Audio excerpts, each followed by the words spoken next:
आज आपण बनवणार आहोत मुगापासून आणि हुलग्यापासून बनवलेले पंच डोसे। तुम्ही पाहू शकतात मस्त जाळीदार बनलेले आहेत आणि सोबतच मस्त चटपटीत अशी टोमॅटोची चटणी देखील बनवणार आहे। नमस्कार मंडळी, मी वर्षा येवले माझ्या चॅनलवर तुमचं खूप मनापासून स्वागत करते। चला तर मग आजची रेसिपी पाहून घेऊया। तर मी इथं 1 वाटी अंकुरित हुलगे आणि मूग मिक्स घेतलेले आहेत। जेवढे मूग आहेत तेवढेच हुलगे आहेत। तर आता हे मूग आणि हुलगे आपण एका मिक्सरच्या भांड्यामध्ये घालून घेणार आहोत आणि सोबतच 2-3 हिरव्या मिरच्या देखील टाकून घेणार आहोत आणि अर्धा इंच अद्रकीचा तुकडा देखील बारीक कट करून घालायचा आहे आणि सोबत आता आपण ह्याच्यात अर्धा चमचा जिरे घालून घेऊया। तर मी इथं अर्धा चमचा जिरे घालून घेतलेले आहेत आणि लगेचच आपण इथं 3 चमचे दही घालून घेणार आहोत। पोहे खायचा जो चमचा असतो ना त्याच चमच्याने मी इथं 3 चमचे दही घालून घेतलेलं आहे। दही खूप जास्त आंबट नाही म्हणून 3 चमचे घातलेलं आहे। तुमचं जर दही आंबट असेल तर दह्याचं प्रमाण थोडंसं कमी वापरा। जर तुमच्याकडे दही नसेल आणि ताक असेल तर अर्धी वाटी ताक घालून घेतलं तरी चालेल। आता सोबतच ह्या सर्व जिन्नस छान मी मिक्सरमध्ये फिरवून घेतलेले आहेत। तुम्ही पाहू शकता कशा पद्धतीने इथे ह्या फिरवून घेतलेले आहेत। मिक्सरमध्ये फिरवलेलं बॅटर एका भांड्यामध्ये काढून घ्यायचं आहे। आता आपण ज्या वाटीने 1 वाटी हुलगे आणि मूग घेतलेले होते त्याच वाटीने 1 वाटी आता आपण बारीक रवा घेणार आहोत आणि रव्यामध्ये आता आपण चवीनुसार मीठ घालून घेऊया आणि रवा छान बॅटर सोबत मिक्स करून घेऊया आणि सोबतच थोडंसं पाणी घालून घ्यायचं आहे आणि छान ओलसर रवा झाला की आपल्याला 20 मिनिट रवा भिजत ठेवायचा आहे। झाकण ठेवायचं आहे भांड्यावर आणि 20 मिनिट आपल्याला रवा भिजायला ठेवायचा आहे। तोपर्यंत आता आपण टोमॅटोची चटणी करून घेऊया। तर आता आपण टोमॅटोची चटणी करून घेऊया। तर गॅसवर पॅन गरम केलेला आहे, चमचाभर तेल घालून घेतलेलं आहे, सोबतच अद्रक, लसूण आणि काश्मीरी सुकी मिरची घातलेली आहे। एक मध्यम आकाराचा लांबसर कांदा चिरून घातलेला आहे। हलका 2 मिनिट कांदा फ्राय करायचा आहे। लगेचच इथं टोमॅटो घालून घ्यायचे आहेत। मध्यम आकाराचे 4 टोमॅटो लांबसर कट करून घेतलेले आहेत। सोबत आपण थोडीशी कोथिंबीर घालून घेणार आहोत आणि 7-8 काजू टाकून घेणार आहोत। तुमच्याकडे काजू नसतील तर 2 चमचे डाळवं घातलं तरी चालेल आणि डाळवं नसेल तर 1 चमचाभर हरभऱ्याची डाळ आणि 1 चमचाभर उडदाची डाळ घातली तरी ही चटणी खूप छान होते।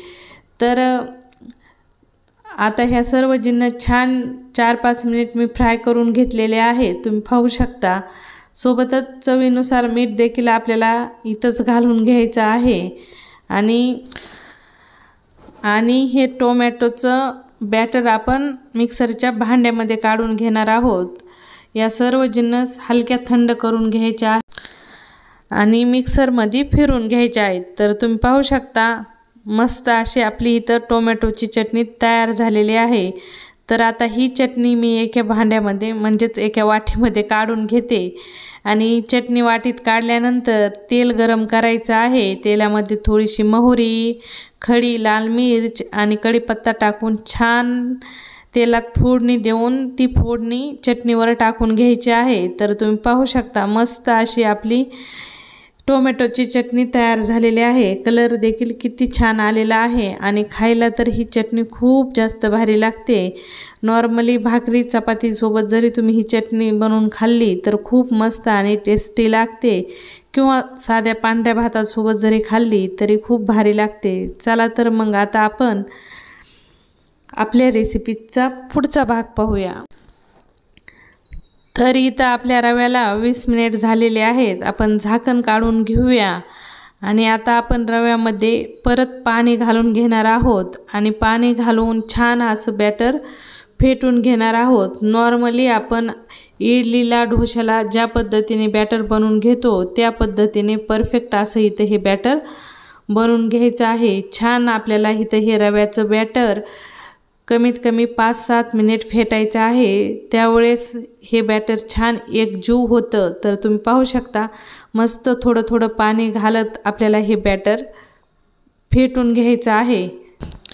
तर तुम्ही पाहू शकता कशा पद्धतीने आपलं इथे हे बॅटर तयार झालेलं आहे। तर आता आपण एक इनोचं पॅकेट घेणार आहोत आणि इनो आपल्याला इथं ॲड करायचं आहे। इनो टाकून घ्यायचं आहे बॅटरमध्ये आणि थोडंसं पाणी घालून इनो ॲक्टिव्ह करायचं आहे आणि छान बॅटरमध्ये इनो मिक्स करून घ्यायचं आहे। तोपर्यंत मी इथं पॅन गॅसवर गरम करायला ठेवून दिलेला होता। तर पॅन छान गरम झालेला आहे। तर पॅनमध्ये आपण थोडंसं ऑइल टाकून घेऊया। ऑइल टाकल्यानंतर आपण नाही का 2 चमचे जे बॅटर तयार केलेलं आहे ढोशाचं ते बॅटर टाकून घेऊया आणि छान असा पॅनमध्ये डोसा पांगून घेऊयात। आणि आता आपण ढोशावर झाकण ठेवून घेऊया। तर फक्त मिनिटभर आपल्याला झाकण लावून वाफ द्यायची आहे आणि 1 मिनिटातच लगेच झाकण काढून घ्यायचं आहे। आणि डोसा बनवताना गॅस तुम्हाला लो टू मिडियम ठेवायचा आहे, एकदम फुल गॅस बिलकुल ठेवायचा नाही। छान मिनिटभरात डोसा खालून खरपूस लाल रंगावर येतो आणि अलगद आपल्याला इथं हा डोसा उलटून घ्यायचा आहे आणि उलट पुलट करून छान खरपूस लाल रंगावर डोसा भाजून घ्यायचा आहे। एकदम मस्त असे पंच डोसे तयार होतात आणि खायला तर खूप जास्त टेस्टी लागतात। आणि मूग आणि हुलगे किती हेल्दी असतात ते काही तुम्हाला सांगायची गरज नाही। आणि मस्त असे हेल्दी आपले इथं हे डोसे बनवून तयार होतात। तुम्ही पाहू शकता मस्त असा कलर आलेला आहे। बाकीचे उरलेले डोसे देखील मी याच पद्धतीने बनवून तयार करणार आहे।